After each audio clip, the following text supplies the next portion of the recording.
Ladies and gentlemen, welcome back down under the mat. This, to my left, is Mr. Dan Danielson. I am Rowdy Roddy Reece. We are here in Madison Square Garage, around the pool table of relevancy, to talk all things professional wrestling.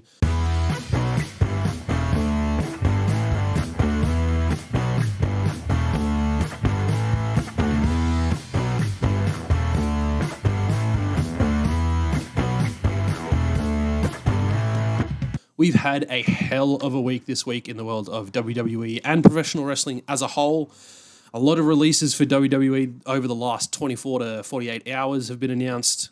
WWE Crown Jewel Perth has been announced and lots more. So let's dive right into it. Kicking off with the news of Crown Jewel Perth. We have dates officially set in motion. October 10th for Friday Night SmackDown, 11th for Crown Jewel Perth, and then October 12th for Monday Night Raw. 13th, sorry. I'm absolutely pumped.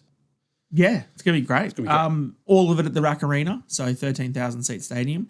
Kind of throws out some of the people's theories of a PLE being from Optus Stadium, which is what they had last time with Elimination Chamber. Also debunked our rumour that we heard about it being Saturday night's main event, which I'm very happy about. We're actually getting a pay-per-view. I know people are going to think of it as a Saudi offshoot, but... Well, it is, right? Well, it's an event that takes place.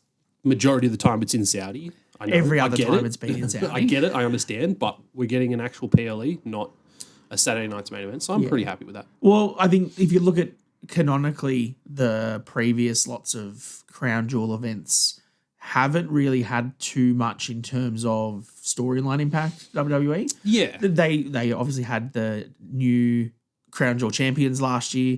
They had the World Heavyweight Championship first ever match with AJ and Seth on it over in Crown Jewel over there as well. So like they tend to be marquee events, but not necessarily like your SummerSlam, Bad Blood, Money in the Bank-esque things that cause a storyline thing for 12 months. So I think that's probably a smart choice for what they've booked for Australia, because with them saying that they were bringing out Raw and SmackDown, you're getting both rosters to come to Australia. Having something like Crown Jewel where you know you're going to have your champion versus champion from each show on it, having both shows here at the same time, it all makes sense. Yeah, absolutely. So should be great. Let's talk about that on a whole separate podcast. We got a whole other podcast episode to break that down, and we have secured our accommodation for it. So we will be there, and we will see you all there in Perth in October. Yes. Moving on to the unfortunate news of the week, which is all the slew of releases that have come out over the past 24 to 48 hours. And off the back of that Perth announcement, it's like the life out of our Discord, that's for sure. Oh, absolutely. We like to support the New Zealand wrestlers as well, and Dakota Kai is among the releases. So I'll just quickly run through all the releases that we've got so far, and who knows, maybe more to come, which, knowing WWE, it's a high possibility. So we've got Kaden Carter and Katana Chance, Dakota Kai, Shayna Baszler, Braun Strowman, Gigi Dolin. Well, hang on, stop there first. That's the first five of the main roster. Yes. So we've got Braun, Dakota, Shayna, and then the Party Girls. Yes, correct. As your main roster releases. Then you've got your NXT releases, and then there's also a couple of creative and backstage people that were also released. Oh, okay. I hadn't heard about those yet. Yeah. So they were released the day beforehand. Okay. Which is kind of when Fightful and all that were like, oh, here come the floodgates. Yes. That's usually how it happens. And it is unfortunately how it happens. And this is post WrestleMania cuts. This isn't a new thing. This is the Black Friday or whatever they want to call it. This is an unfortunate part of the business that WWE has. If you keep bringing new people in, you've got to let old people go. One that I found really interesting, I'll just finish off. So we've got Gigi Dolin, Cora Jade, Eddie Thorpe, Shotzi, Danny Palmer, who I thought was really interesting because she's only just started doing the Evolve stuff. She was NXT and then pushed back down to Evolve. Yeah, so yeah, I found that really interesting because they were like bringing her into Evolve to like start getting her to work back up the ranks essentially. And Gallus have also been released, who is Mark and Joe Coffey and Wolfgang. So the three people there. It's a huge list so far, and well, let's talk about each of them, I guess, a little bit. Dakota is one that us as Australians probably have a bit more feeling towards, because obviously we're a bit more attached to her being semi-local to us. seeing her on the independents and stuff from here. Sadly makes sense. From a business perspective, she hasn't been doing much on the main roster. There's been no creative for her. Damage control, I think, has not really been anything since Kairi and Asuka got injured and Bayley left. Her and Io, great that they were hanging out backstage, but Io doesn't need Dakota anymore. She's got this. Hundreds of people doing this in the crowd. She's got the crowd behind her. She doesn't need Dakota to talk for her anymore. Io is Io. She'll be fantastic without her. Yeah. So I think Dakota was unfortunately, I mean, she had some really great matches for that IC title, the stuff with. And maybe a little injury prone with her knees as well. It's Yeah, happened a few times. You don't want that to really sway into it. Yeah. But yeah, to a degree. We're going to touch on it a lot with some of the other ones as well, like being business-based decisions. When you look at that and you're paying someone X amount of dollars per year to be there and provide for your business, and then they're injured for half of that or more per year. Like, from that perspective, I can understand where they're looking at it, but it still sucks. Yeah, absolutely. To the same point, I think Braun Strowman, he had a really great feud last year with Bronson Reed. That Monster Standing match was great. The stuff with Jacob was really good. He was pretty much booked all the way through to WrestleMania and then gets released afterwards. But also, like, what has Braun really done? Like, he's been fine. Like, He's just there to be big and put into matches. monster. And that's fine. Like, they need that kind of a person to fill in those matches and do those house events and stuff like that. But also, like, you know, he's not what he used to be. He's not when he was the Universal Champion, when he was winning the tag titles at WrestleMania by himself / with Nick, this kid, you know, part of the Wyatt family. Like, he's had a long history. He's been released. He's come back. Same as Dakota.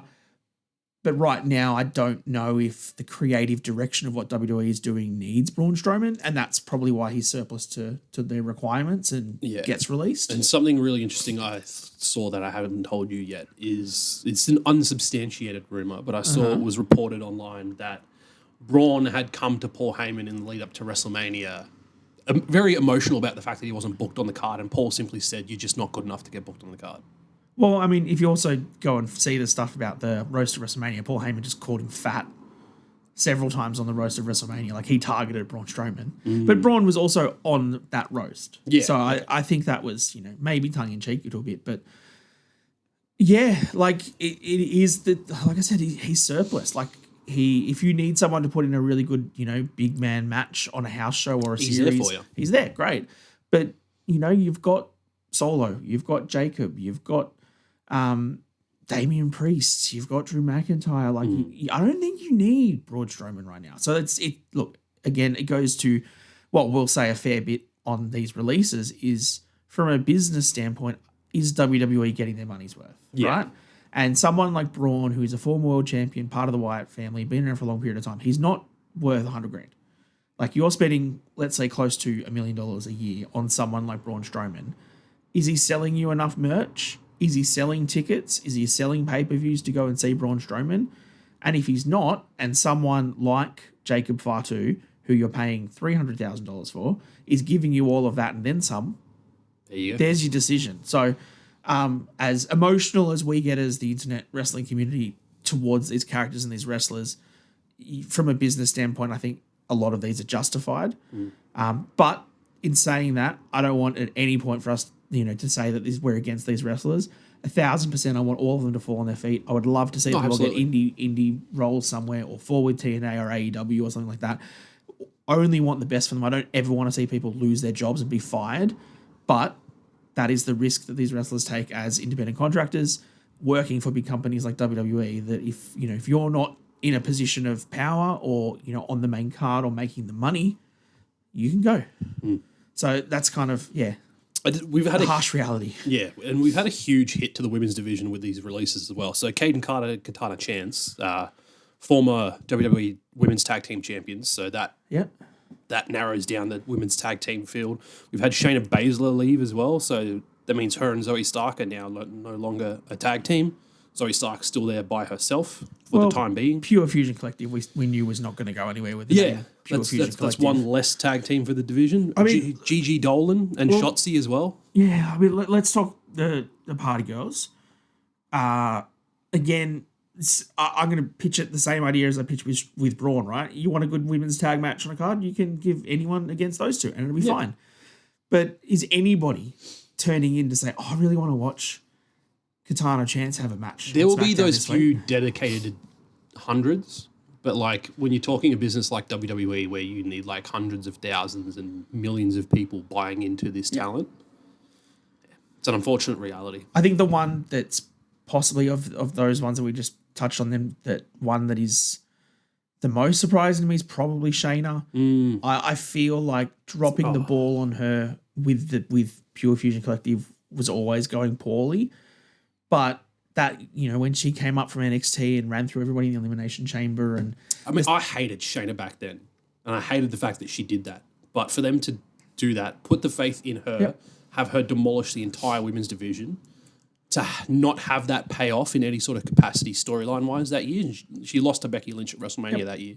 Fumbled. From then on, she was just fumbled downhill. And all the stuff with Rousey, like the stuff with Ronda and then, Ronda putting her over at SummerSlam, making her tap out and things like that. They never capitalized that on nothing either. And that was around about the time that I was starting to buy back into Shayna Baszler. Like, you've got the potential there. Like, she was Ronda Rousey before Ronda Rousey came to WWE. Like, you had that legitimate badass MMA superstar. Yeah. Well, they just did nothing with. Isn't it like she's a year older than Trish or something like that? Like she's actually a lot older than a lot of people think she is.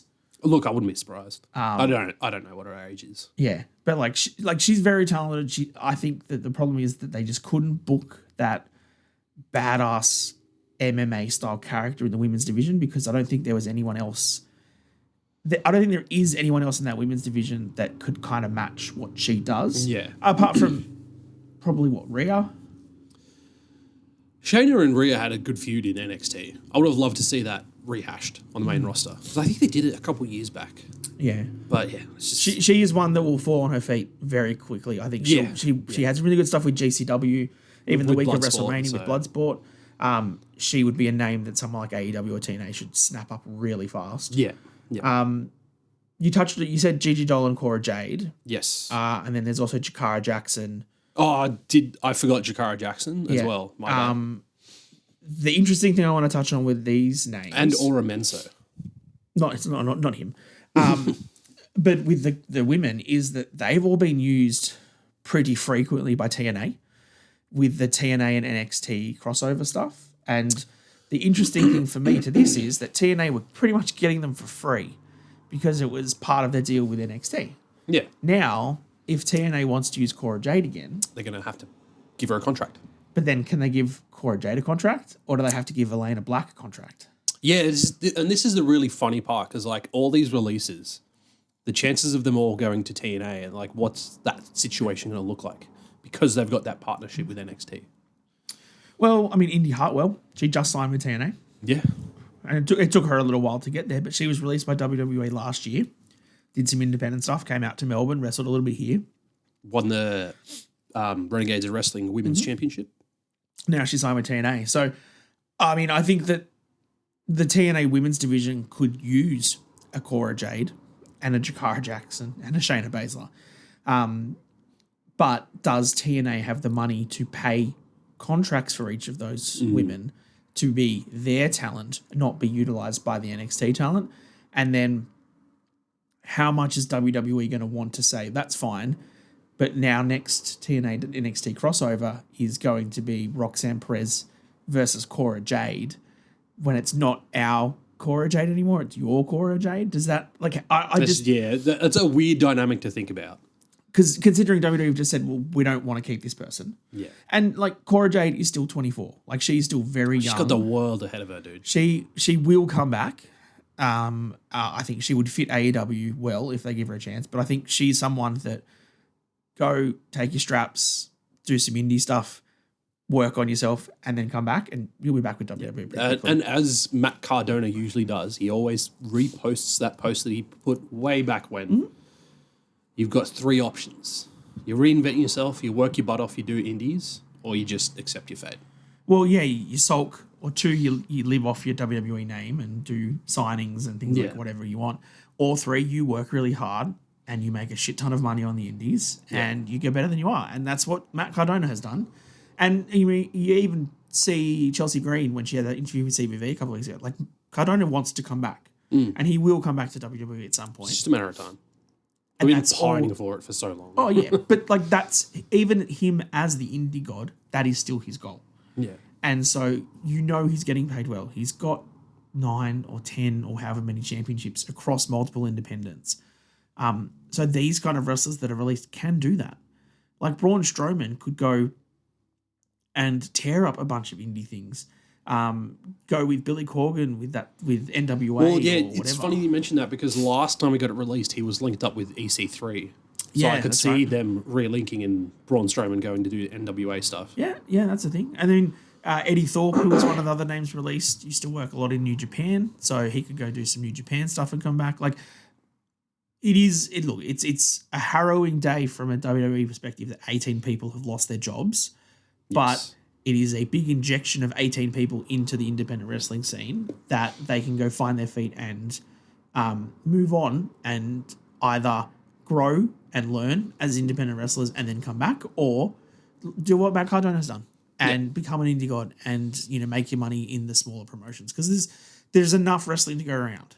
And I think that you have to look at it from a WWE business standpoint. That, like we said, I think a couple of weeks ago, that since January they've brought 5 AEW wrestlers in. You've got Penta, Phoenix, Aleister Black, Rusev, and Ricky Saints. Yeah. Like 5 new people coming in, all in prominent spots on TV.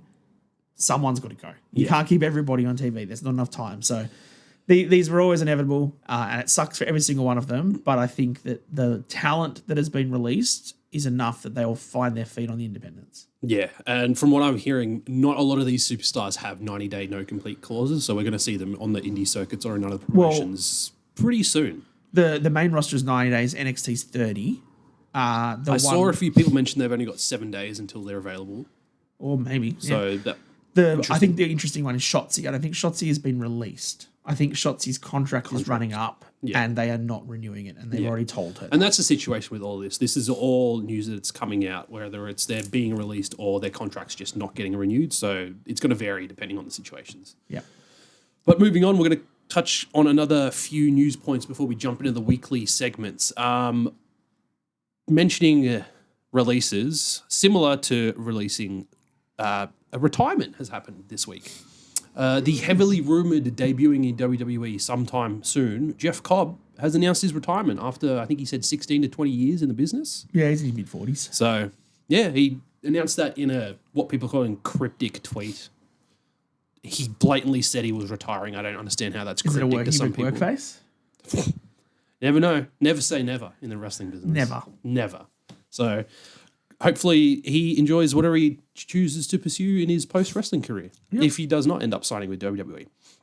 One interesting news point I saw throughout the week, which actually stirred up a little bit of discourse online with some people. Kathy Kelly has been rumoured to be training for a management role, which includes in-ring action. So a lot of people are like, oh, why would they work with Kathy Kelly and get her training to do a management role and not do the same thing for Samantha Irvin? I mean, that's a good point. I haven't thought about it that way, but as soon as someone mentioned that, I was like, you got a point. But is it like actually management, or is she just going to take a bump because of Liv and Raquel or something that haven't argue with her in an interview and she gets thrown? It's all around. up in the air at the moment. There's nothing official set. I haven't seen any teasers of any changes happening on TV yet, so this is all hearsay. But I did think that was a little bit of an interesting point because they could have just done the same with Samantha Irvin. Yeah, they could have, but Ricochet honestly had one foot out the door, and he has been very clear in his post WWE career and his AEW career to shit on WWE at every opportunity that he gets. So I think they made that decision themselves. Oh, absolutely. A few other news points that I'll hand over to you because you're kicking these ones off. Am I? Hulk Hogan and Eric Bischoff put out a video earlier this week. This was your one that you wanted to talk about. Whoops. They put out a video earlier this week, a very cringe video teasing a new project for them. And there was an empty chair in the clip. And then later in the week, I can't remember the guy's name, but they announced their third man. Izzy something or other. Yeah. And they're starting up a wrestling promotion but not the wrestling that you might think. It's an actual... Hurry up and get the news up, Dan. It's called Real American Freestyle Wrestling That's League. the one. RAF, Real American Freestyle Wrestling. I'm somewhat interested to see exactly what it's going to be. Not because it's Hogan and Bischoff, more so because it's freestyle wrestling. I feel like that's essentially going to be like Olympic style stuff, right? Well, that's what freestyle wrestling is. Yeah, okay, cool. So you know where Gable Stevenson's going to end up. Because he couldn't do it in WWE, but There we he go. can suit this. They are apparently trying to get Donald Trump on their debut event to get some eyeballs on the product. So I'm sure Hogan, for Americans, Hogan will love that. go for it, mate. Go for it. But So their mission statement is Real American Freestyle is world-class athletes, elite-level athletes, Olympic-level wrestlers, collegiate champions, but in a professional environment with a lot more entertainment. it's going to end up just another pro wrestling. Yeah, pretty much. I think the way that they've sort of said it is that Bischoff is the brains behind it all, working in the business side of it. Yeah. Hogan will be an on-air commissioner, and they've brought in old mate Izzy something or other from freestyle wrestling, Izzy Cross Style or whatever it is. So he'll maybe be more of the trainer type thing in terms of getting the people up and doing the matches and stuff. They're gonna shoot hard to try and get a TV deal. They're gonna try and see what they can get. I mean, we just talked about Shayna Baszler. She'd fit really well in something like this. Never know. If Depends on how quickly they're going to get this up if and she running. can put up with Hulk Hogan. Yeah, that's the problem. Look, it's interesting that they've got money to throw at it. They've clearly got some form of backing.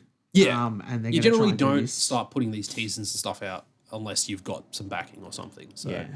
something is definitely in the pipeline, and when we hear about it, we'll be reporting on it. Moving on, Nick Khan has made some comments about employees and disconnecting. So I'll hand this one over to you. So I just wanted to discuss this because I thought this was a very interesting quote from a very interesting interview with Nick Khan. But in an interview with Sports Business, he, which is about it's about sports, but also about business, right? So it's about, the more of the business side of things than the actual front of wrestling on the TV show stuff. He said here, number one in our hiring practice, never hire people who do out of office replies. I'm not a fan. Message a person back, say, hey, I'm out of the office for the rest of the week. Do we need to talk now? Now, to me, Yeah, all right. I'll let you kick this one off because I got some thoughts too. I work in a desk role with management of staff and different people Yes, and I with the know. government and things like that. I'm very familiar. I'd be pretty mad if someone said I couldn't send out of office if I was taking leave. If it's someone like Nick Khan or The Rock or Ari Emanuel or someone at a board level or CEO, I get it, right? You should be available for your business at all times. Yeah, absolutely. And if you're on, in Cabo with your family for a week on holidays, you're still going to get emails and expect to still get them and be like, hey, sorry, busy. Do you need me to jump on a call? Yeah. Whatever. But that's because you're paid multi-millions of dollars per year. Exactly. If you're a normal person that's trying to get a job at WWE to work in the creative department or production or work in sound engineering or anything like that, and you've got your family and you're taking your family to Disneyland for the weekend, you set them out of office and then Nick Khan's like, no, I wanted this poster done up for the weekend and you've got an out of office. Go away. That's not, level is not fair. If this is to Nick Khan and his immediatary people around his level, I understand this decision. Yes, absolutely. In regards to out of office, generally, I don't know about how your area structure them, but when I do them, I structure them to the point where if something that I've been working on needs urgent attention, there is always someone else in the team that has been run past the situation or can handle the situation. Yep. And then if that doesn't work out, people will have personal contact numbers and then you can follow those avenues. But having it be no out of offices, that's a bit of a ridiculous situation. Yeah, agree. And that's kind of the business mentality of a lot of people these days, especially in America. Got to work hard 24/7 to make that money. No, thanks. Speaking of working hard and making money, Liv Morgan. Liv Morgan. That is our last news point before we rock onto the weekly stuff. She's going to be starring in a movie called The Bad Lieutenant, was it? Bad Lieutenant Tokyo. Tokyo. Speaking of, I'm going to be there in a couple of weeks. Well, it's going to be in production in 2025 from Neon. Maybe I'll see Liv Morgan in Tokyo. You might. I'll be really jealous if you do. Oh, I'm gonna send a photo straight to you, mate. Yeah, so Takashita Miki will direct it. Lily James and Shunaguri will be in it. And I think the character that Liv is playing is the kidnapped daughter. Yes, that's what I've read as well. So the bad lieutenant is the bad cop that has to go and do bad things to try and solve the case that he couldn't normally, and he's going to go, get Liv Morgan back. So is this a Japanese movie that's going to be starring Liv Morgan, or is it an English movie that's shot in Japan? Both. Okay. So it's a co-US and co-Japanese production. Right. Okay. Yeah. Are we talking like B, C grade sort of? No, I think this is kind of like on that A tier Japanese, B tier US tier kind of thing.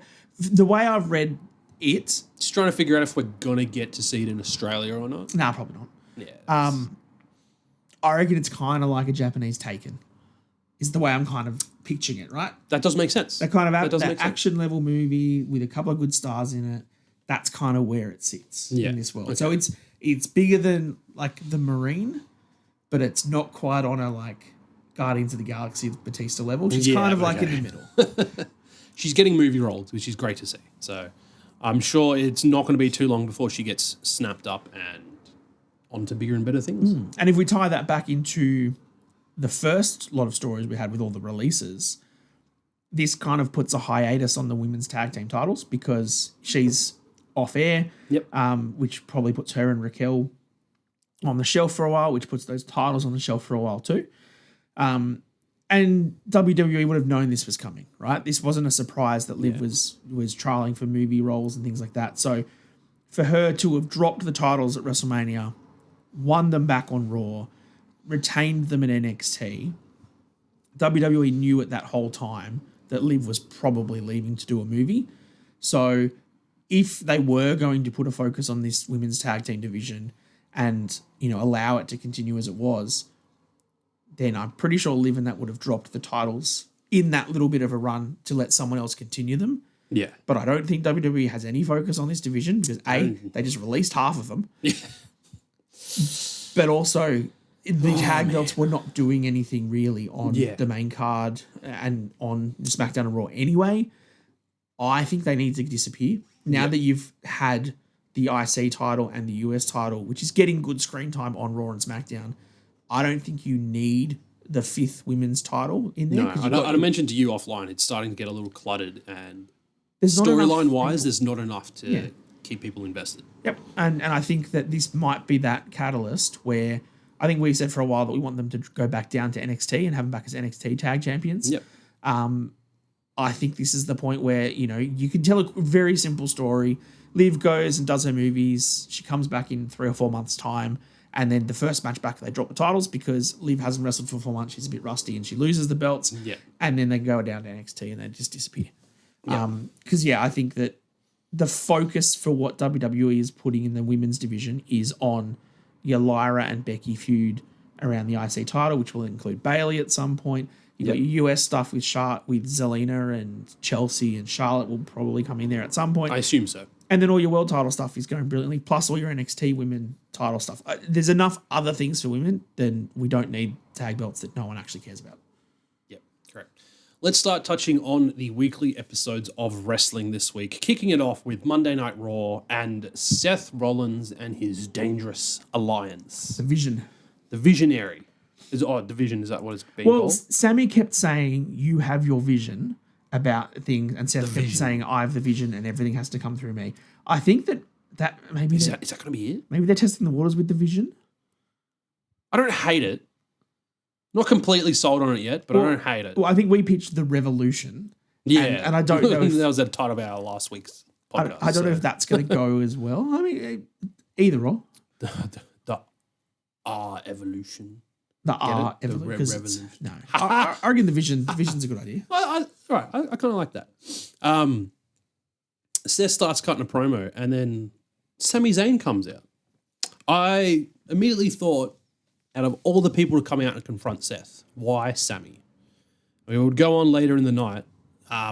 Seth Rollins would essentially give Sami an ultimatum because Sami, he doesn't agree with the vision. Rollins is like, fine, we can cut you a deal. You can go over to SmackDown and you can not become a target, because if you don't agree with the vision, you become a target. But this is not a threat. It's not a threat. This is an offer. So later in the night, we saw a backstage promo with Sami and Paul Heyman. Mm-hmm. And Paul Heyman's emphasis for this offer was, if you go to SmackDown, right in that world title picture with John Cena. Yeah, you get the winner. You get the winner of Randy and John Cena. That sounds like a pretty good deal to me. I'd jump on that. I would. Absolutely. We lead into the main event angle where Sami would make his decision.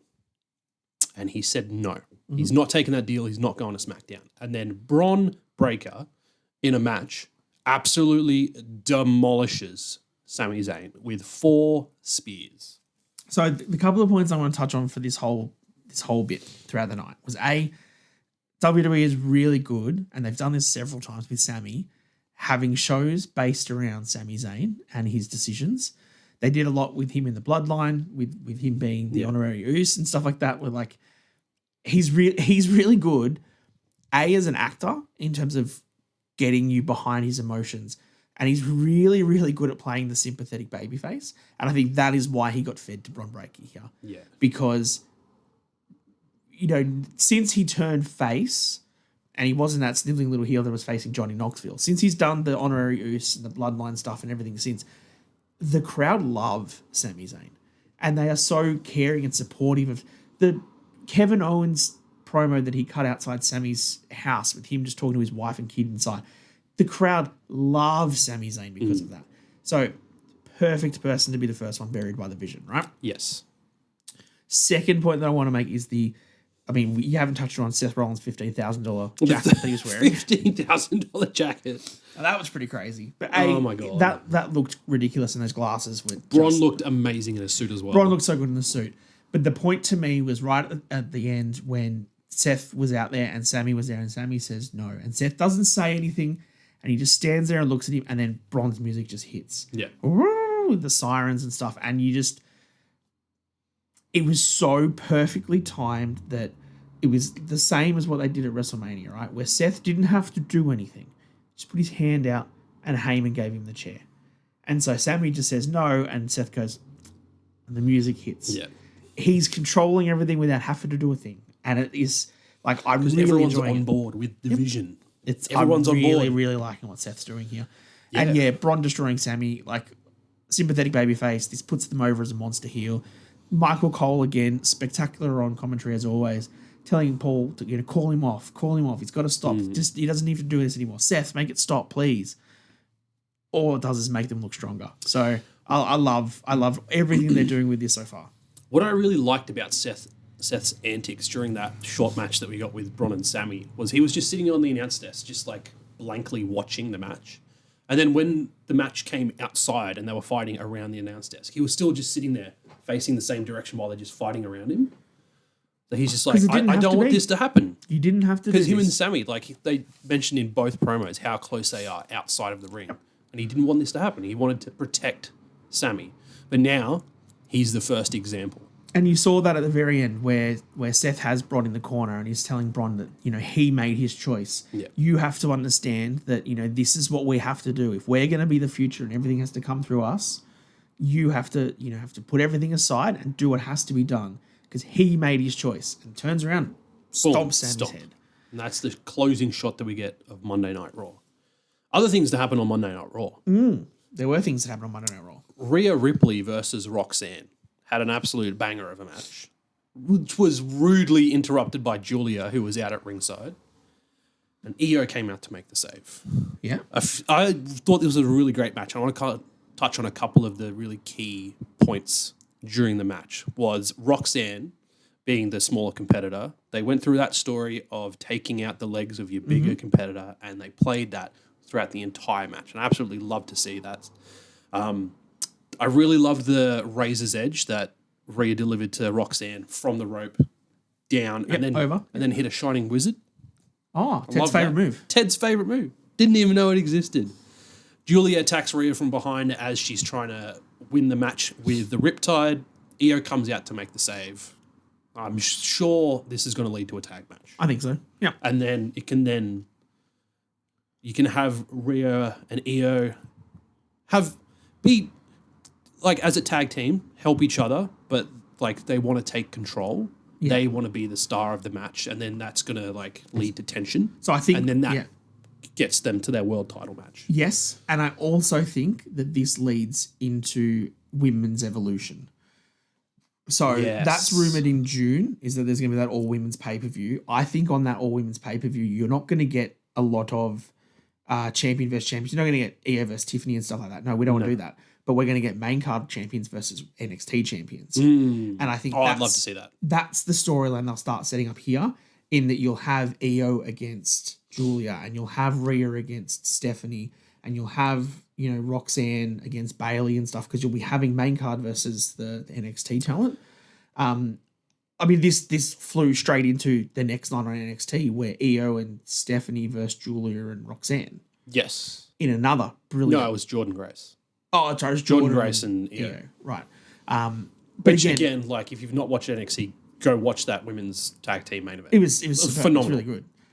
But it kind of, again, is getting those NXT talent to start working with the main roster people to get them either ready for a call-up. Yes, and that's what I want to talk about.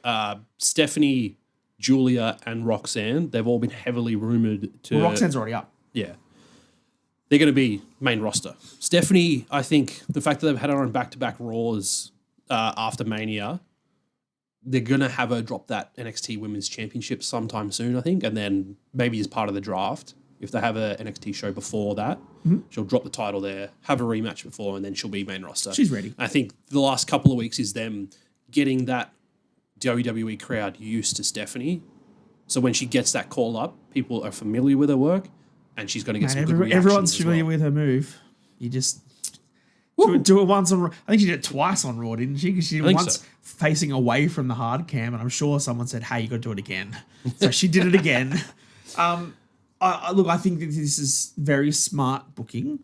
Look, it is also annoying me that you've got these really fun matches and then they get ruined by a DQ. And it's happened a couple of times with the women. It happened on SmackDown with Solo. It's pretty annoying that you get a good 10 to 12 minutes into a match and then a no finish.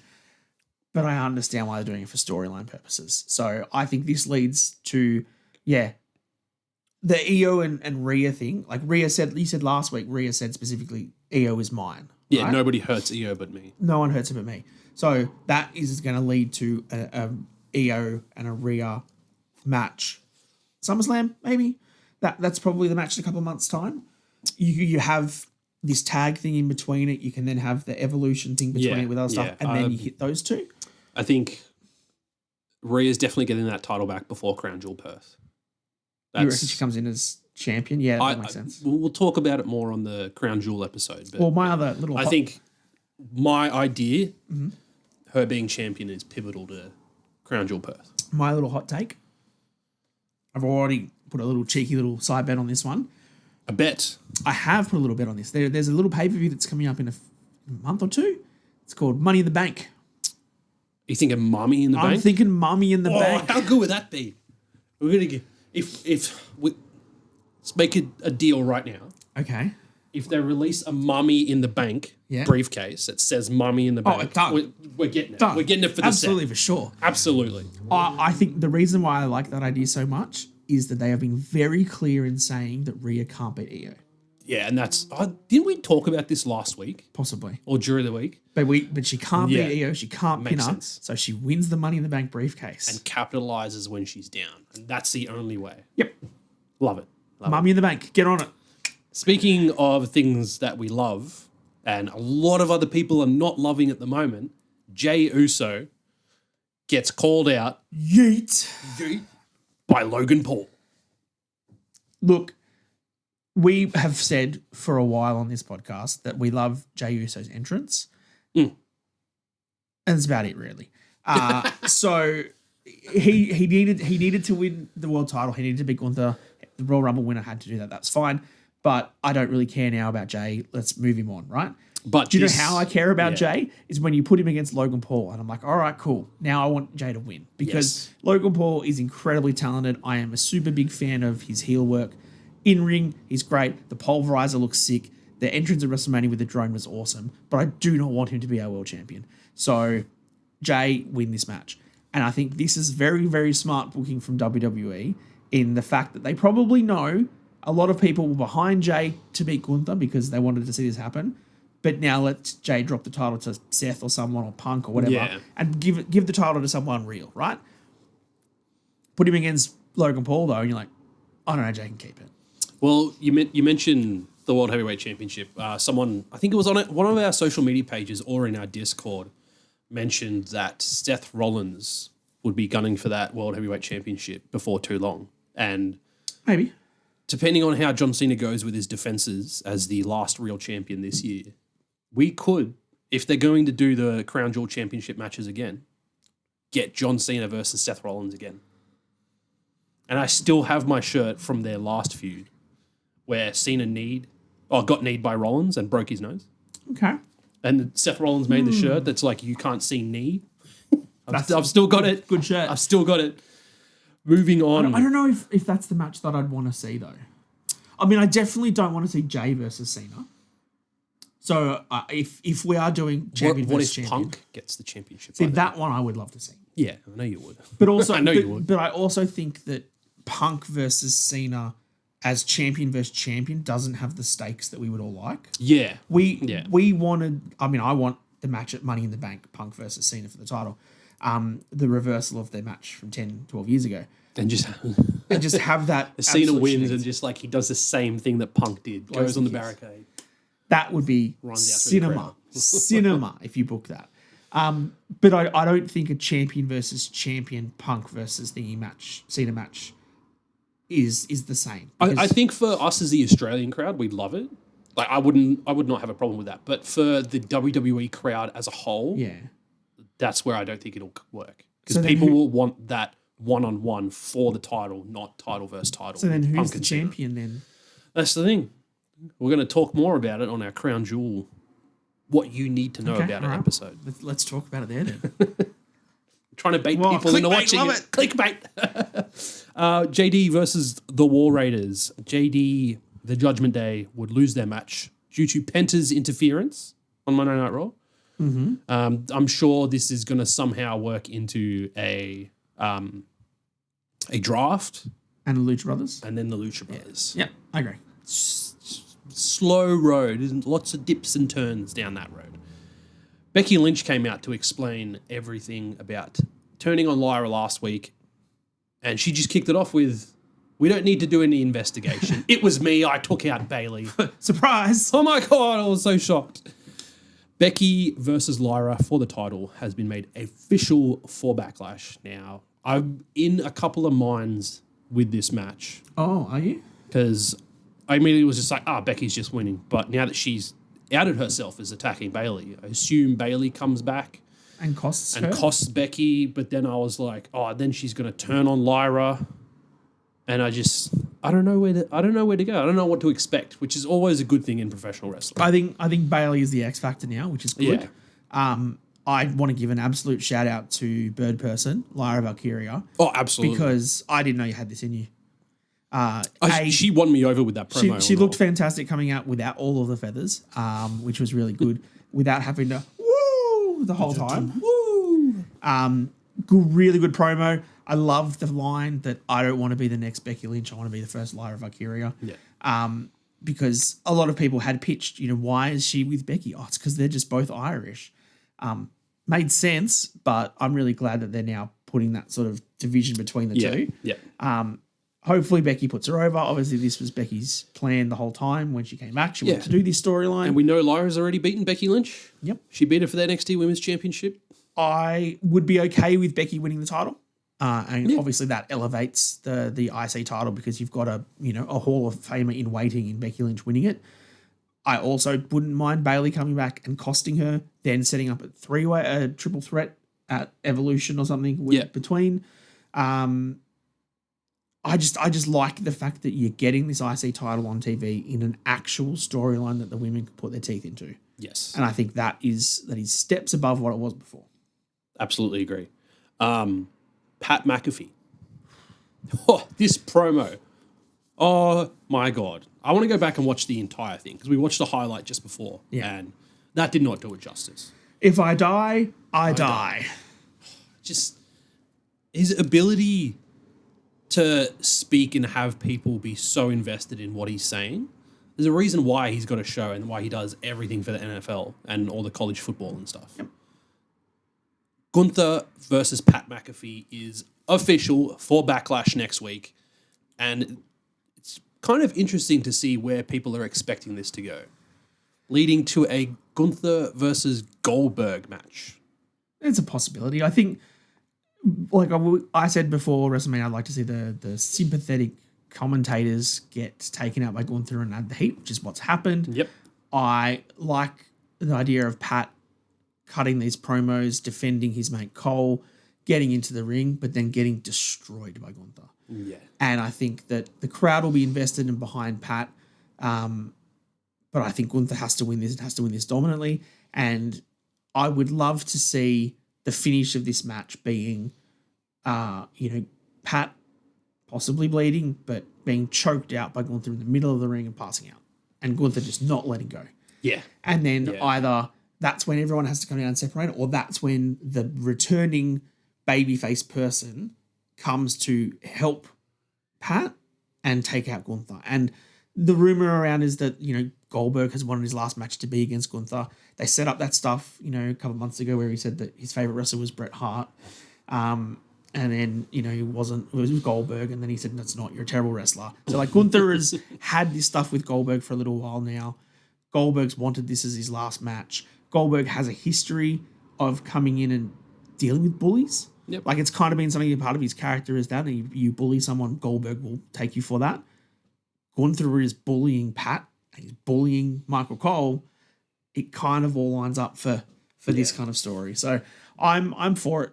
I really loved this promo from Pat. It gets everybody invested, and keeping Gunther away from him for a little bit is also not a bad thing because hopefully he just comes back and destroys him. Yeah, absolutely. I love the comment, SmackDown's version of Adam Pearce, because Nick Aldis was running Monday Night Raw. And then he calls him middle management. Middle management. Nick Aldis has revoked the suspension on Gunther. He's made this match official. So I'm absolutely pumped for Backlash next week, dude. Well, did you see that Pat has got his wrestling ring in his Yes, he's got his wrestling ring in the studio now. In the studio, yeah. And I mean, he also it was his birthday or his wedding anniversary or something, and his wife put up a really nice post on Instagram of how much effort Pat goes into, like that he still, does all these shows of a morning. He does the travels for Raw, travels for everything, but he still makes an effort to come home at nighttime and read his daughter a book and stuff before she goes to bed. Like the amount of work that Pat McAfee as a person puts in is phenomenal. And you put onto that now that he's going to be doing his podcast, his stuff with ESPN, he's commentating and training for a match with Gunther. Crazy. Love to see it. Crazy. Couple things from NXT that I wanted to touch on, because I know we both watched it this week. Yep. Zarya accompanying Sol Ruka out for her match against... Can't remember. I just remember Sol hitting a Soul Snatcher and winning at the end. Yes, but what I wanted to touch on was the look at the championship that Zarya gave it when Sol Ruka handed her the title. It just held there and looked at it, like clutched at it. And I was like, she's turning on her for sure. Absolutely. As soon as I saw Zarya looking up at Sol Ruka when she won the championship, I was like, there's a storyline there for Zarya to turn heel. And they're teasing it already. I love it. Zarya's gonna kill you. Still doesn't have the same ring. Nah. Delta's gonna kill you. So much better. Yeah. Undertaker confronting Obafemi in the backstage promo with his trio of LFG boys. I thought that was really interesting. You probably know those boys more than I do. I've only watched that one episode of LFG. Oh, okay. I haven't gone back to watch So it was the one episode that we watched together. Okay. And then, yes, Io and Jordan Grace defeated Roxanne and Julia in the main event tag team match. Go watch it if you haven't. Would highly recommend. Very, very It's an amazing match. Moving on to SmackDown, kicking it off with LA Knight and Damian Priest. Yeah. Yeah. Look, we said before that great match ruined by Solo for interference. Yep. I think that the way that they've set this up was we all kind of saw when they had Drew come out and confront, and then Damian cost him his 1v1. Number one contenders match last week. Well, it's going to be a fatal 4-way. I loved the little twist that Aldous put in where he's like, oh, okay, well, you ruined another number one contenders match. So it'll be a triple threat for Jacob Fatu. It'll be Jacob versus LA Knight versus Damian Priest. And then Solo's like, what do you mean? Shouldn't it be Drew McIntyre? Because he won the one last week because of the disqualification. And now this is like, good point. Fatal 4-way. Fatal 4-way match. Boom. And this match next week is going to be an absolute slobber knocker. I cannot wait. This is going to be a big meaty men slapping man meat sort of match. Yes. It's going to be absolute mayhem. It's going to be a big meaty man slapping man meat match at 120%. Yeah. Because every single one of them goes hard fast. There's no not taking anything away from Braun and Bronson Reed and the Eric and Ivar and stuff in those big. These are all men that can move quickly and are very agile. Yep, and they're all big men too. I want to see at some point in this match where Damien goes for a South of Heaven, gets reversed into a BFT, bang, Damien's down. Drew claymores LA Knight, bang, he's down. Jacob super kick, Drew's down, and then Jacob goes corner to corner to corner to corner on moonsaults on all the other kids. And you could just see Jacob do it. He'll just run up, moonsault. Next one, run up, moonsault. That's going to be so good. And then he gets up for the last one and then claymore to him or something. 1, 2, 3. Drew's the new US champ. No, that's not what I'm saying. But I think the work rate of this match is going to be huge. And I love the line at the end where Solo says to Aldous, you're trying to screw Jacob. And Aldous is just like, no, you are.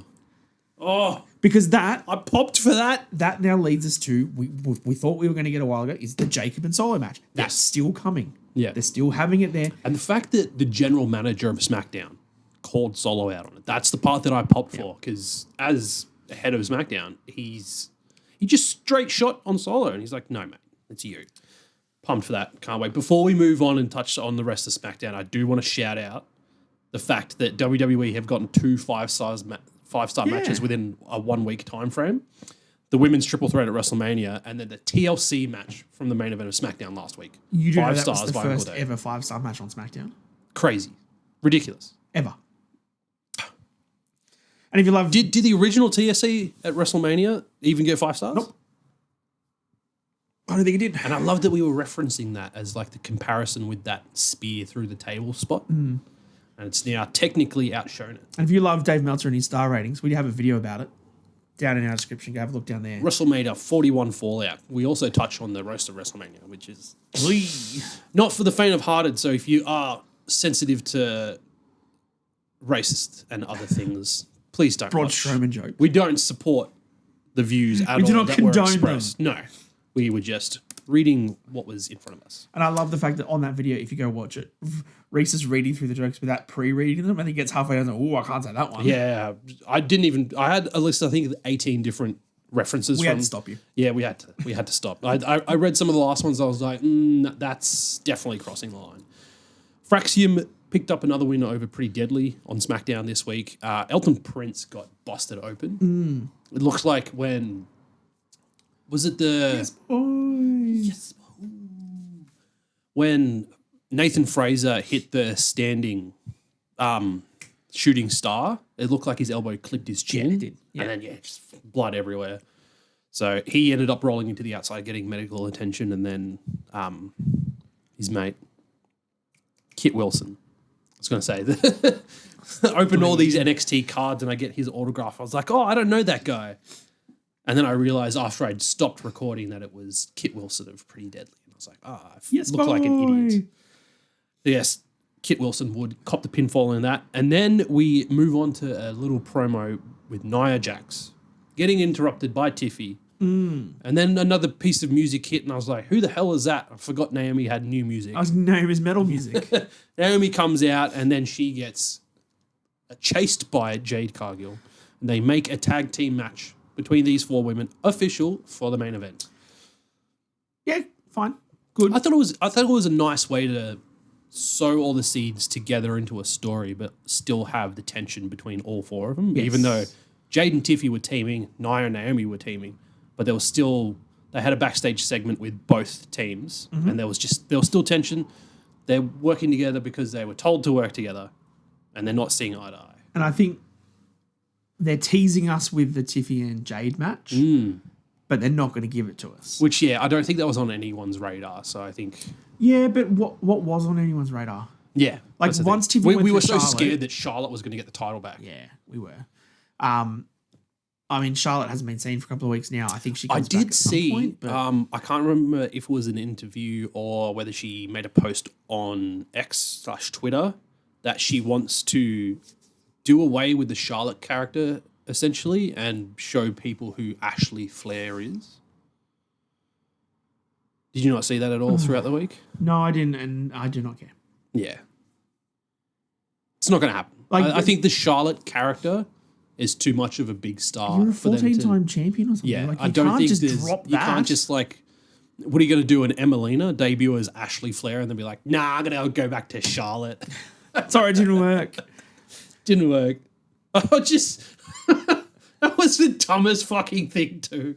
Months and months and months of build-up to a repackaged Emelina. She comes out in her debut, ball gown on the Monday Night Raw entrance ramp, and she's just like, tune in next week for the return of Emma. And then it was like, that was it. So stupid. Yeah, I don't care. Yeah. Good to know. Anyway. I think this is interesting with Nia back because, you know, the work rate of Nia has obviously improved.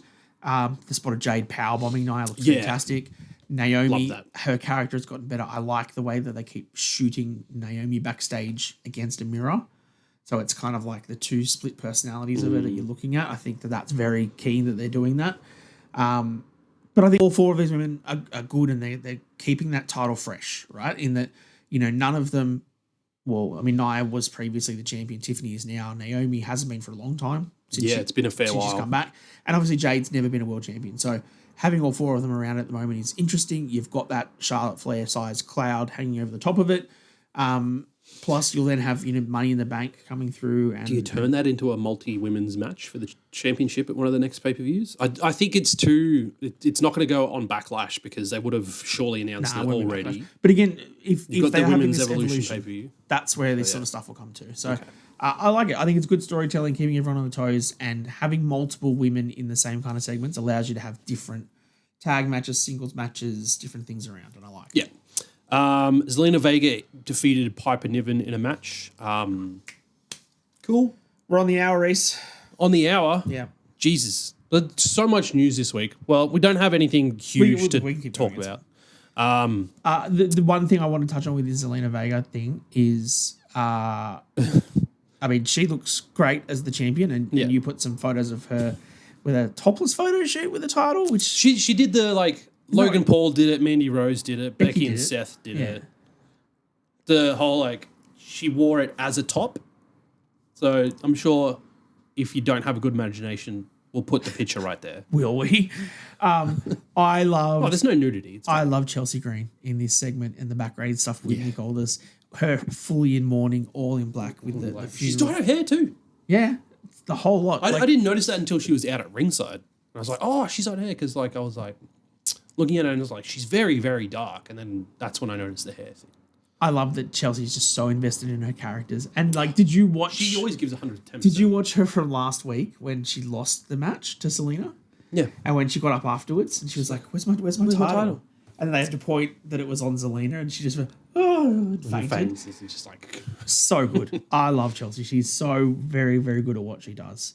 Do I think she gets the title back? Yeah, maybe at some point. Yeah. But I'd also like to see her in this mourning character for a little while because it's fun too. Yeah, absolutely. And they could even keep that after she's out of that US title scene as well. Yeah. Because she's still mourning the fact that she lost the championship. The secret service. It could be a good, like, long-term angle for them to do. Santos would confront Rey Fenix backstage. I totally thought the segment even happened. Well, luckily, I noted down everything that happened. Rey Fenix would win the match. And then Andrade came in and said, treat your people better. That backstage segment is what I'm most interested in because that kind of ties into something you said a couple weeks back of Los Garza siding with Andrade and then Santos possibly moving on, turning face, and then the Lucha Brothers and Death Triangle 2.0, you know? Yeah, and I think we've also got now in a couple of weeks the Worlds Collide event in LA with them. Dude, that's going to be huge. Them, NXT, and AAA. Speaking of, did you see AEW Mexico, Grand Slam Mexico? essentially nearly sold out like 95% within the first 24 hours. It's awesome. Mexico loves the wrestling. Yeah, absolutely. And that's the thing. I know how big wrestling is to Mexico, so I wasn't too surprised about that. Yeah. But I think if you're going to do this Worlds Collide event and you've got a tension storyline between Andrade and Santos, and you got Phoenix and Penta, and Just showcase them all. absolutely. Randy Orton had a nice little promo in the ring. You missed Aleister Black. No, I'm going back. I'm Kicking saving that himself. for last. Oh, we because are? that was my favorite part of SmackDown. Good. That's my favorite part of SmackDown. Randy cut his promo against Cena, essentially stating that he's another legend that he's going to have to put down because he's trying to erase the Orton family legacy. He's going to punt kick Cena's Lego-shaped head at Backlash. The Lego head was funny. A Lego head. Great line. I was 100% waiting when they kept the camera on Randy and they kept zooming in on his head, and it was just his head. And I was like, I'm waiting for John to pop out from behind. I was waiting for a low blow, and I was just like, nothing? No, nothing? Okay, it's all right. Cena's And I think they were purposefully baiting people in. Oh, they got me. Or whether they were just doing it for like dramatic effects with the camera angle, or whether they were trying to bait people into thinking, fuck, something's going to happen here. Because I got baited. Absolutely. Well, because it was almost the same shot as when you had Cena the week before with the title. So take your cameras out and Randy snuck in. It's the same that they had with Joe Hendry when he turned around at WrestleMania. RKO. Like they've now they're set for a reason that this camera tightens in on something's going to happen, and didn't happen. Didn't happen. And yes, as you mentioned, Aleister Black versus The Miz. Great match. And that's one thing I feel like using Miz in this way is good for, is because he knows how to put a good match with bloody anybody. Oh, and he can sell his ass off. Oh, that stiff knee that Aleister gave him right towards the end of the match, and he just like, he stood there and I was like, is he okay? Like, he's just standing there, and then he just like slowly flops back, and then the sell from the Black Mass as well. I really love the relationship that they're building between Miz and Mello. Yes. And Dre. So Dre? that all three of them are there. Dre? Yes. Yeah. Dre. I was referencing His big, stupid looking bloody necklace. But I love the fact that you've got, Miz taking someone under his wing. I love the name Mellow Miz. I think that works quite funny. And I think this is just the way that Carmelo sort of got up on the thing to confront Black. And he just like sits down and turns around to face him off. Yeah. Oh, he's not love intimidated. Mello's not intimidated, despite the fact that he watched Miz's head get kicked off just before that happened. Aleister Black cartwheeling out of the skull crushing that finale was so as well. good. Oh, So I popped for that. Loved it. I think this is instantly better than he was being used in AEW for the last 3 years. Yeah. In 2 weeks. Makes very entertaining TV. And I still I was sitting there having lunch with my wife, and I said, you watch this guy's entrance. And she was just like, oh, that's a little dramatic, isn't it? I was like, a little dramatic. Come on. What an understatement. Believe it's what the kids call aura. Thank you. That about wraps it up for WWE. Did either of us watch AEW this week? No. No. I guess we might not talk about that then, because I haven't heard a lot of riveting stuff from AEW. I assume it was just a good show with great wrestling and not much storyline wise happened. I legit can't even comment. I do I've need not to seen go a back lot. and watch it because I think that's partly to do with the hype around WWE Perth as well. Because as soon as that got announced on Friday, I was feverishly looking for accommodation, doing posts on social media to support it and put it out into the ether. So I'm very preoccupied this week. That and I've just been busy with work, especially on Thursdays. So I haven't had time to watch AEW live when it's been on. But I think that the key things for that is the Bob still thumbs down from MJF. It's from the Hurt Syndicate. They're still not on board. From Bob. Big Bob. It's just Bob. Who got through in Hangman Page. There we go. Hangman Adam Page won the qualifier. So he's facing Will Ospreay. Which I think that's going to be a really good match because that's your two, Hangman is the story of the main character. The AEW main character, thank you. And now Will Ospreay is the next AEW main character, And they're going to collide. And then Will Ospreay is going to win. They're going to collide. Worlds are going to collide. TMDK. Fuck yeah. Your mate Charlie Evans hanging out with Will Ospreay over in London. Mate, Aussie wrestling. It's booming worldwide. Thank you for tuning in. We have been Down Under the Mat. This has been Dan Danielson. I've been Rowdy Roddy Reece. Thank you for watching. Please like and subscribe on all of our social media platforms, and we'll see you next time down under the mat. Too sweet.